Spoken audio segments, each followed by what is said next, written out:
बिस्मिल्लाहिर्रहमानिर्रहीम। अस्सलाम वालेकुम। उम्मीद है मेरे तमाम व्यूवर्स खैरियत से होंगे। अल्लाह ताला सबको अपने ज़ुबान में रखे। आज हम बनाएंगे दो दालों का ऐसा ज़बरदस्त कम्बिनेशन जिसका जायका आपको बार बार बनाने पर मजबूर करेगा। इस वक्त सबसे पहले मैंने ये 1 कप साबुत मसूर की दाल ली है, इसको हम डालते हैं और ये मैंने अच्छी तरीके से साफ़ कर लिया है। और इसके बाद ये मैंने साबुत जो है मूंग दाल ली है।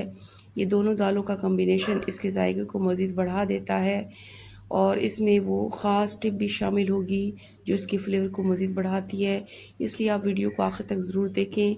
इस वक्त मैंने ये 2 प्याज ली है और जो ऑयल अपने टेस्ट के लिहाज से डाल लीजिएगा और मैंने यहाँ पे 5 चम्मच ऑयल इस्तेमाल किया है और इसको फ्राई करते हैं।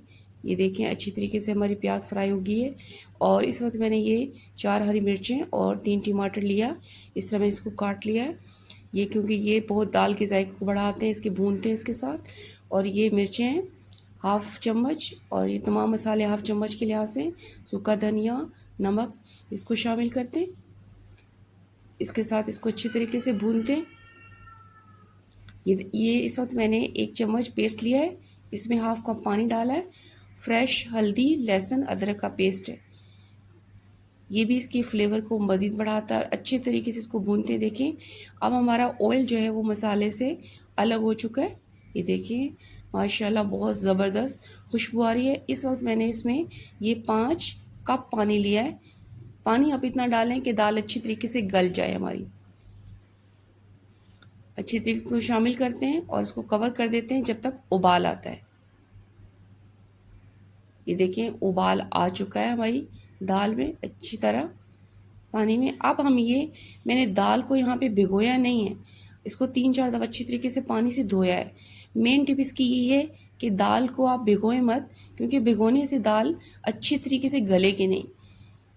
अब इसको 1 दफ़ा हिला दें इसको और इसके बाद इसको कवर कर दें।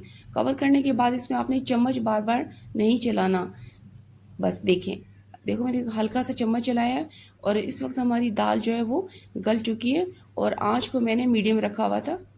माशाल्लाह बहुत प्यारी खुशबू आ रही इस वक्त। अब मैं इस घोटने से इसको अच्छी तरीके से घोटती हूँ ताकि इसका फ्लेवर बाहर निकल कर आए। ये देखें जितनी दाल घुटेगी उतना इसका फ्लेवर बाहर आएगा और उतने मज़े की बनती है ये देखें दाल घुट चुकी है। अब मैं इसमें 2 कप बॉयल पानी डाला है। ये देखें पानी जितनी आप पतली रखना चाहें आप रख सकते हैं, ये आप पे डिपेंड करती है। अब कुछ टाइम पकाते हैं हम इसको। इस वक्त मैं तड़का तैयार करती हूँ। तड़का आप जिस तरह भी आपको पसंद है लगाएं, लेकिन जो लहसुन इसकी खुशबू ज़बरदस्त होती है। कुछ मैंने लहसुन के जों डाले हैं छील के और ये मेरे पास 3 हरी मिर्च है और 1 ये लाल हरी सी हुई है और साबुत 4 लाल मिर्च है, इनको डालते हैं। ये देखिए हमारा तड़का बिल्कुल तैयार हो गया। ये तड़का बहुत ज़बरदस्त है, शामिल करते हैं। माशाल्लाह बहुत प्यारी खुशबू आ रही है, सर बहुत ही प्यारा कलर है। अब इसको शामिल करते हैं। ये देखें क्या ज़बरदस्त कलर है इस वक्त हमारी दाल का, माशाल्लाह। बस दाल हमारी जो है रेडी होगी है। ये 1 चम्मच हरा धनिया मैंने शामिल किया, ये मज़ीद इसके फ्लेवर को बढ़ाता है। ये दाल बहुत मज़े की होती है, जिस तरह चाहें आप इसको खा सकते हैं। रेडी हो चुकी है। अब मैं इसे प्लेट में अरेंज करती हूँ। देखें अब मैं इसमें निकाल लेती हूँ अच्छी तरीके से बॉल में। ये देखें क्या इसका टेक्सचर है, क्या इसका कलर है, माशाल्लाह ज़बरदस्त। ये देखें रेडी होगी हमारे। अब देखें अब इस वक्त इस दाल को आप चाहे चपाती के साथ, नान के साथ, जिस तरह चाहें राइस के साथ खा सकते हैं। देखें इसका टेक्सचर देखें बहुत ज़बरदस्त है और सेहत के लिए भी ये दाल बहुत अच्छी है। आप इसको ज़रूर बनाएं। उम्मीद है कि आज की जो मेरी रेसिपी आपको पसंद आई होगी। पसंद आने पे लाइक करना, शेयर करना, सब्सक्राइब करना मत भूलिएगा। ओके, थैंक यू, अल्लाह हाफिज़।